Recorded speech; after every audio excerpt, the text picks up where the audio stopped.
আগামী 23 এপ্রিল রায়গঞ্জ বিধানসভা কেন্দ্রে অনুষ্ঠিত হতে চলেছে নির্বাচন।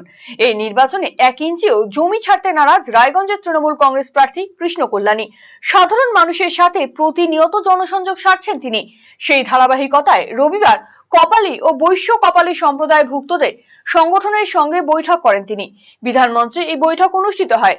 সেখানে উপস্থিত ছিলেন সংগঠনের অন্যতম নেতৃত্ব অরিন্দম সরকার সহ অন্যান্য সদস্যরা। এই বৈঠকে সংগঠনের বিভিন্ন দাবি দেওয়া এবং সমস্যা তুলে ধরা হয় তৃণমূল প্রার্থীর সামনে। তৃণমূল প্রার্থী কৃষ্ণ কল্যাণী সংগঠনের পাশে থাকার আশ্বাস দিয়েছেন, পাশাপাশি আসন্ন নির্বাচনে তাদের সমর্থন চেয়েছেন। অন্যদিকে কপালী এবং বৈশ্য কপালী মানুষজন সর্বতোভাবে সমর্থন জানিয়েছেন তৃণমূল প্রার্থীকে। বৈঠক শেষে সংগঠন নেতৃত্ব অরিন্দম সরকার বলেন, বর্তমানে পশ্চিমবঙ্গের 9টি জেলায় এই সংগঠন বিস্তার লাভ করেছে।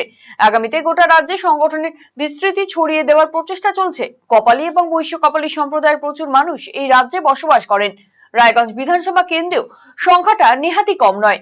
সংগঠনের নেতৃত্ব বিবেচনা করে দেখেছেন, রায়গঞ্জ বিধানসভা কেন্দ্রে যদি কৃষ্ণ কল্যাণীকে জেতানো যায় তাহলে সেটা রায়গঞ্জের জন্য ভালো হবে। পাশাপাশি রাজ্যে মমতা বন্দ্যোপাধ্যায় আবার ক্ষমতায় এলে তার কাছে এই সম্প্রদায়ের মানুষ নিজেদের দাবি দাওয়া তুলে ধরতে পারবেন। অন্যদিকে রাজ্য সরকারও সেই ক্ষেত্রে যথেষ্ট ইতিবাচক ভূমিকা গ্রহণ করবে বলেই তারা আশাবাদী। সেই দিকে বিবেচনা করেই কপালী ও বৈশ্য কপালীদের এই অরাজনৈতিক সংগঠন তৃণমূল প্রার্থীকে সমর্থন জানানোর সিদ্ধান্ত নিয়েছে।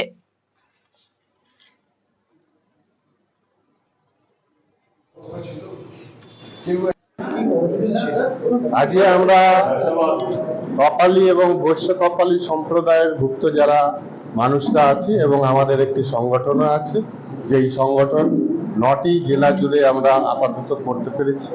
আগামী দিন আমাদের প্রয়াস থাকবে গোটা পশ্চিমবঙ্গে এই সংগঠনকে বিস্তৃতি করতে, কেননা আমাদের সংখ্যায় পশ্চিমবঙ্গে প্রচুর মানুষ আমাদের সম্প্রদায়ের মানুষ আছে।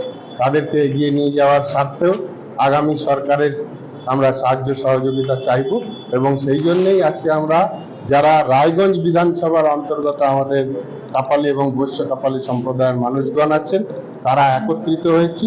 আমরা যদিও একটা অরাজনৈতিক সংগঠন, তথাপি সমস্ত মানুষেরই একটা রাজনৈতিক চেতনা থাকে, বিশেষ করে ভোটের সময় সেই চেতনার প্রতিফলন করতে হয়। সেই জায়গায় আমরা সমস্ত দিক বিবেচনা করে দেখেছি রায়গঞ্জের ক্ষেত্রে কৃষ্ণ কল্যাণীকে যদি আমরা জেতাতে পারি তাহলে পরে রায়গঞ্জের জন্য ভালো হবে এবং আমাদের সমাজের জন্য ভালো হবে।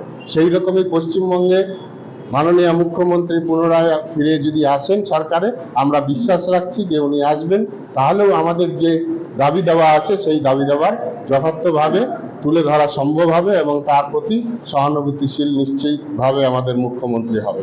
সেই দিক থেকে দেখে আমরা আজকে তাকে এখান থেকে তার কথা শুনলাম এবং তাকে আমাদের যে সমর্থন, আমাদের পুরো সংগঠনের সমর্থন আমরা তার প্রতি দিচ্ছি এবং আগামীতে আমাদের প্রত্যেকটি বৈশ্য কপালী সম্প্রদায়ের মানুষকে যে যেখানে আছেন আপনাদের মাধ্যমে তাদেরকে করজোরে আবেদন করছি আমাদের সমাজের স্বার্থে তৃণমূল কংগ্রেসের পাশে দাঁড়াবেন। ভারতের সুবিখ্যাত বিগ বুল কোম্পানির প্রাকৃতি ই স্কুটার এখন আপনার জেলায়। নতুন প্রজন্মের নতুন সাথী, বিনা পেট্রোলে ব্যাটারি চালিত নানা মডেলের পরিবেশ বান্ধব এই ই স্কুটারের উত্তর দিনাজপুর জেলার একমাত্র ডিস্ট্রিবিউটর পাল এন্টারপ্রাইজ। রায়গঞ্জের বারোদুয়ারি হাটের বিপরীতে এবং দুর্গাপুরের কুনোর হাটের কাছেই আপনি পেয়ে যাবেন প্রাকৃতি ই স্কুটারের সুদৃশ্য শোরুম। এছাড়াও রায়গঞ্জের এফসিআই মোড় ও উদয়পুরেও রয়েছে আরো 2টি আউটলেট। ন্যূনতম মাত্র 45,000 টাকাতেই আপনি পেয়ে যাবেন আপনার প্রিয় ই স্কুটার। তাই আজই আপনার পছন্দের ই স্কুটার ক্রয় কিংবা ডিলারশিপের জন্য যোগাযোগ করুন